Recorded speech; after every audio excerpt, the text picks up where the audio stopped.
Hello everyone and welcome to my channel. कैसे हैं आप सब? आशा करती हूँ आप सब अच्छे होंगे। तो आज के जो इस वीडियो में हम बात करने वाले हैं संज्ञा की। संज्ञा यानी कि वो शब्द जिनसे कि हमें किसी भी चीज़ का यानी कि जितनी भी चीज़ें हम देखते हैं अपने आसपास, हम अपने आसपास जो भी कुछ देखते हैं जिनका कि कुछ नाम रखा गया है, उन सारी चीज़ों को हम संज्ञा कह सकते हैं। तो संज्ञा शब्द उनके बारे में जानेंगे और उसके कितने प्रकार होते हैं उसको भी जानेंगे। तो आइए बिना किसी देरी के शुरू करते हैं। संज्ञा की परिभाषा होती है कि किसी व्यक्ति, वस्तु, स्थान, स्थिति, गुण अथवा भाव के नाम का बोध कराने वाले शब्दों को संज्ञा कहते हैं। यानी कि हमें किसी व्यक्ति का नाम पता चलेगा, वस्तु, स्थान, किसी इंसान की स्थिति, उसका गुण या फिर भाव। जब हम इन चीजों के नामों की बात करते हैं तो हम कहते हैं कि ये सब संज्ञा शब्द हैं।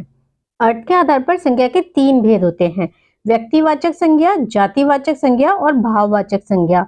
लेकिन अगर हम बात करते हैं इनके प्रयोग के आधार पर, तब इसके पांच भेद होते हैं। तो वो होते हैं हमारे व्यक्तिवाचक संज्ञा, जातिवाचक संज्ञा, समूहवाचक संज्ञा, द्रव्यवाचक संज्ञा और भाववाचक संज्ञा। व्यक्तिवाचक संज्ञा यानी कि प्रॉपर नाउन, जातिवाचक संज्ञा यानी कि कॉमन नाउन, समूहवाचक संज्ञा यानी कि कलेक्टिव नाउन, द्रव्यवाचक संज्ञा यानी कि मटेरियल नाउन और भाववाचक संज्ञा यानी कि एब्स्ट्रैक्ट नाउन। तो आज के इस लेसन में हम इन पांचों के बारे में जानेंगे और इनको समझेंगे कि इनका हम किस तरीके से प्रयोग कर सकते हैं। अब संज्ञा में सबसे पहले है व्यक्तिवाचक संज्ञा। तो व्यक्तिवाचक संज्ञा की परिभाषा होती है जो संज्ञा शब्द किसी व्यक्ति, वस्तु या स्थान का बोध कराते हैं उनको व्यक्तिवाचक संज्ञा कहते हैं। यानी कि किसी एक खास के बारे में बात होती है। यहाँ पर अगर यहाँ पे व्यक्ति की बात हो रही है तो व्यक्ति, किसी पर्टिकुलर व्यक्ति की बात हो रही है, एक विशेष व्यक्ति का नाम लेकर उसके बारे में बात की जाएगी, तब हम उसे कहेंगे कि ये व्यक्तिवाचक संज्ञा है। जैसे कि अभी यहाँ पर हम एग्जाम्पल देख लेते हैं कि कौन से शब्द इसके अंदर आएंगे। तो इसके अंदर आते हैं महात्मा गांधी, जवाहरलाल नेहरू, सीता, रीता। ये जो हो गए ये व्यक्तियों के नाम हो गए। उसके बाद आ गया राम, दिल्ली, गुजरात, असम। ये सारे के सारे जगह के नाम हो गए। उसके बाद है रामायण, साकेत, पद्मावत, कामायनी। ये जो है हमारे जो ग्रंथ होते हैं उनके नाम हो गए। उसके बाद आ गया सुरेश, रमेश, महाभारत, कानपुर, लखनऊ, भारत, चीन। ये सभी के सभी हमारे जो हैं किसी खास जगह के बारे में बता रहे हैं। तो ये कानपुर, लखनऊ, भारत, चीन ये जो हुए ये विशेष स्थानों के नाम हुए। तो जो ये किसी विशेष के बारे में, अब यहाँ जरूरी नहीं है कि महात्मा गांधी नाम जैसे मैंने बोला तो महात्मा गांधी जी के बारे में ही हम इसको व्यक्तिवाचक संज्ञा मानेंगे।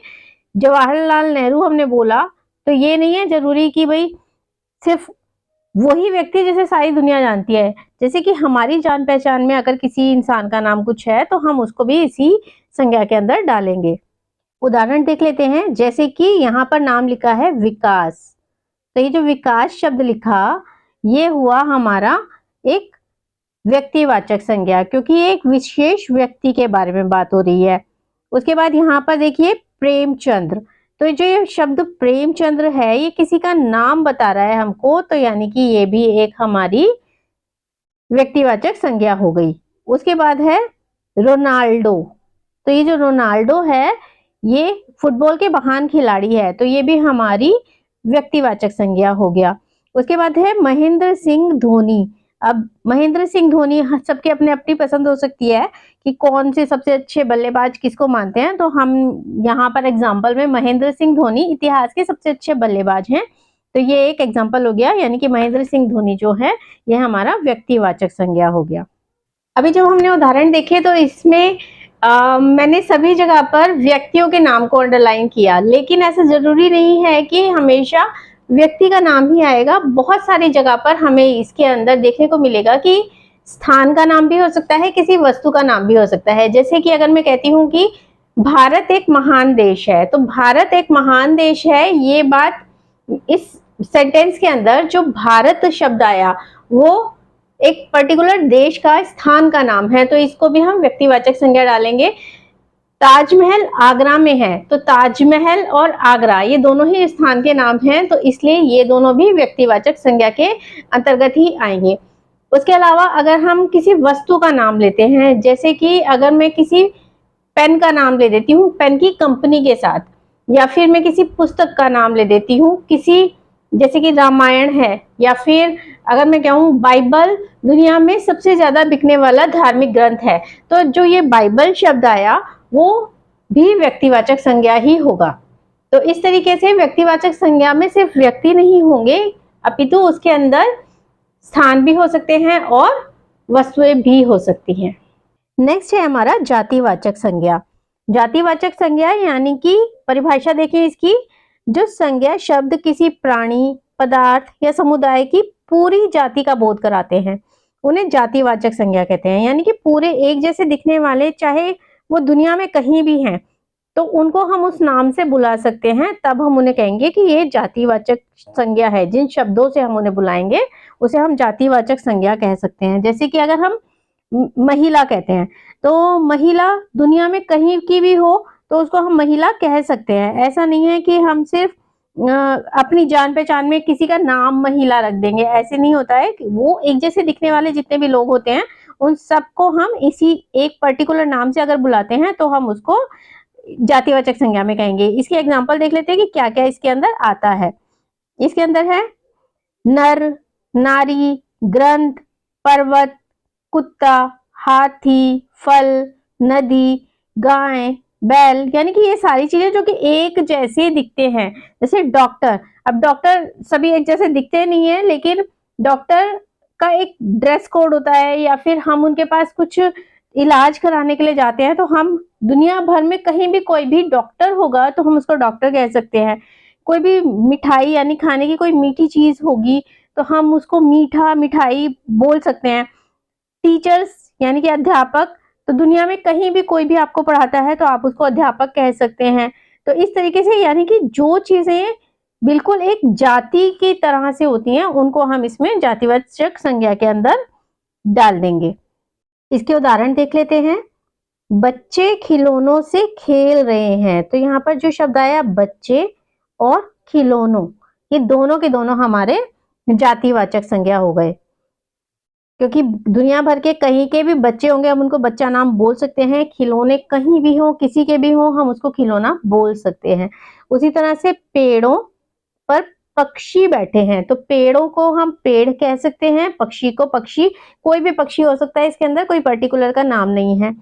सड़क पर गाड़ियां चलती हैं, तो ये सारा भी हमारा, ये दोनों शब्द जो हैं सड़क और गाड़ियां, ये हमारे जातिवाचक संज्ञा के उदाहरण हो गए। हिरण का शेर शिकार करते हैं, हिरण जो है ये भी जातिवाचक संज्ञा हो गया, और शेर जो है ये भी हमारा जातिवाचक संज्ञा हो गया। नेक्स्ट संज्ञा है हमारी समूहवाचक संज्ञा, यानी कि इसको हम समुदायवाचक संज्ञा भी कह सकते हैं। संज्ञा शब्द जो किसी समुदाय या समूह का बोध कराते हैं। अब जैसे हम जातिवाचक संज्ञा की बात कर रहे थे, तो वो दुनिया में कहीं भी हो हम उन्हें उस नाम से बुला सकते हैं, लेकिन समूहवाचक संज्ञा का एक बहुत जरूरी हिस्सा होता है कि वो किसी एक ग्रुप का हिस्सा होने चाहिए, जिसके लिए हम वो नाम दे रहे हैं वो एक मतलब एक समुदाय की तरह से होने चाहिए, तब हम उसे इसका नाम दे सकते हैं। जैसे कि हम अगर एग्जांपल देखें इसके कि किन को हम समुदायवाचक संज्ञा कह सकते हैं, तो हम कह सकते हैं जैसे सेना, टीम, संघ, कक्षा, गुच्छा, गिरोह, झुंड, मंत्रिमंडल, बाजार आदि। ये जो सारे शब्द हैं ये सारे के सारे हमारे समूह में होंगे, पास पास होंगे। अब बाजार इसलिए इसके अंदर आएगा क्योंकि एक शॉप होगी, एक दुकान होगी, तो हम उसको दुकान कहेंगे, बाजार नहीं कहेंगे। लेकिन अगर वहां पर बहुत सारी दुकानों का एक समूह बन जाता है तब हम इसको समूहवाचक संज्ञा के अंदर डालेंगे, तो इसीलिए बाजार जो है इसी के अंदर आएगा। तो इस तरीके से जो चीजें एकदम समूह में होंगी, साथ साथ होंगी, तब हम उनको समूहवाचक संज्ञा का नाम देते हैं। उदाहरण है इसके, क्रिकेट टीम ने वर्ल्ड कप जीता, तो यहाँ पर शब्द टीम जो हमारा आया ये है हमारा उदाहरण समूहवाचक संज्ञा का। उसके बाद है मुझे एक दर्जन केले लेने हैं, तो दर्जन, ये जो शब्द दर्जन है, क्योंकि दर्जन का मतलब होता है कोई भी चीज अगर 12 के समूह में होती है तब हम उसको दर्जन कहते हैं, तो इसलिए ये भी समूहवाचक संज्ञा है। कल बस स्टैंड पर भीड़ जमा हो गई। तो ये भीड़ शब्द जो है, एक इंसान खड़ा होगा तो हम उसको भीड़ नहीं कहेंगे, भीड़ तब कहा जाएगा जबकि वहां पर ज्यादा लोग होंगे, तो किसी समूह को कहेंगे हम भीड़। मैंने जंगल में हिरणों का झुंड देखा। तो ये झुंड यानी कि एक हिरण नहीं था, वो काफी सारे हिरण एक साथ जा रहे थे। तो ये जो झुंड है, ये शब्द भी हमारा समूहवाचक संज्ञा कहलाएगा। नेक्स्ट है द्रव्यवाचक संज्ञा। द्रव्यवाचक संज्ञा यानी कि वो शब्द जो कि किसी ऐसे पदार्थ के बारे में बताएं जिसको कि हम नाप और तोल तो सकते हैं लेकिन उसे हम गिन नहीं सकते हैं, तो उन्हें हम द्रव्यवाचक संज्ञा कहते हैं। अब इसके अंदर कौन कौन से शब्द आ सकते हैं, जैसे कि लोहा, सोना, चांदी, पीतल, ऊन, कपड़ा, डीजल, पेट्रोल। ये सारी चीजें जो होती है इनको हम नाप और तोल सकते हैं लेकिन हम इसको गिन नहीं सकते हैं, तो वो सारे शब्द इस द्रव्यवाचक संज्ञा के अंदर आएंगे। द्रव्यवाचक संज्ञा के उदाहरण देख लेते हैं। मैं पानी पीने के लिए जा रहा हूं। तो यहाँ पर जो शब्द है पानी, यानी कि पानी पीने के लिए हम जा रहे हैं। पानी को हम गिन नहीं सकते हैं, हम उसे सिर्फ नाप सकते हैं, तोल सकते हैं, लेकिन हम उसको गिन नहीं सकते हैं। इसी तरह से अगला देखिए, चांदी के आभूषण बहुत सुंदर होते हैं। तो ये चांदी शब्द जो है, इसको भी हम नाप के और तोल के यूज कर सकते हैं, इसको भी हम गिन नहीं सकते हैं। अब की बार बाजरे की फसल अच्छी हुई है। अब ये बाजरे शब्द जो आया, बाजरा जो होता है वो बहुत छोटे छोटे से दाने होते हैं अनाज के, तो उसको हम गिन नहीं सकते हैं, उसको भी तोला जाता है, तो इसलिए ये भी द्रव्यवाचक संज्ञा का ही एक उदाहरण हुआ। नेक्स्ट है भाववाचक संज्ञा, जिसको कि हम एब्स्ट्रैक्ट नाउन भी कह सकते हैं।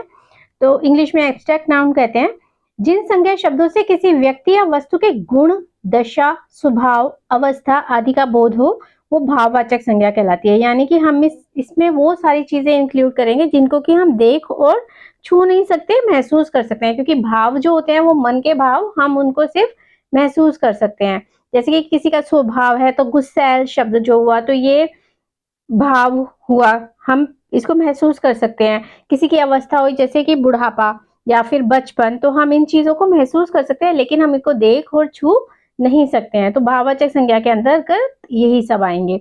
उसके अंदर हम देख लेते हैं कि क्या क्या शब्द हो सकते हैं। आशा, निराशा, क्रोध, ये सारे हो गए भाव। बुढ़ापा, भूख, प्यास, खट्टा, मीठा, कड़वा, नमकीन, ये जो चीजें हुई ये हुआ अवस्था। सुंदरता, दूरी, अपनापन, परायापन, ये हमारे भाव होते हैं। तो ये सारे के सारे हमारे भाववाचक संज्ञा के अंदर आएंगे। भाववाचक संज्ञा के उदाहरण हो सकते हैं, इस आम में अधिक मिठास है। तो यहाँ पर शब्द जो मिठास है, इसका मतलब है कि उसका ये गुण है, आम का मिठास, उसका हम महसूस कर सकते हैं उसको, तो इसलिए ये भाववाचक संज्ञा के अंदर आएगा। प्रत्येक व्यक्ति को अपना बचपन याद आता है। अब क्योंकि सभी ज्यादातर लोग जो होते हैं उनको अपने बचपन की यादें बहुत पसंद होती हैं, तो इसलिए ये एग्जाम्पल यहाँ पर आया, प्रत्येक व्यक्ति को अपना बचपन याद आता है। राम में समझदारी और ईमानदारी दोनों है। तो यहाँ पर जो ये समझदारी और ईमानदारी, ये दोनों शब्द हमारे भाववाचक संज्ञा है, क्योंकि हम किसी की समझदारी को और ईमानदारी को महसूस कर सकते हैं लेकिन हम उसको देख नहीं सकते, छू नहीं सकते, इसलिए ये भी हमारे भाववाचक संज्ञा है क्योंकि हम इनको महसूस कर पाते हैं। आज के वीडियो में बस इतना ही। उम्मीद है आपको ये वीडियो पसंद आया होगा। अगर आपको ये वीडियो पसंद आया हो तो इसको लाइक कर दीजिए, चैनल को सब्सक्राइब कर लीजिए, बेल आइकन भी प्रेस कर दीजिएगा ताकि मेरे आने वाले वीडियोस के नोटिफिकेशन आपको मिल सके। उसके अलावा इन वीडियोस को शेयर भी कीजिए ताकि ये नॉलेज और लोगों तक भी पहुंच सके। अगली किसी वीडियो में किसी और टॉपिक के बारे में बात करेंगे और अपनी नॉलेज बढ़ाएंगे। तब तक के लिए bye bye and thank you for watching.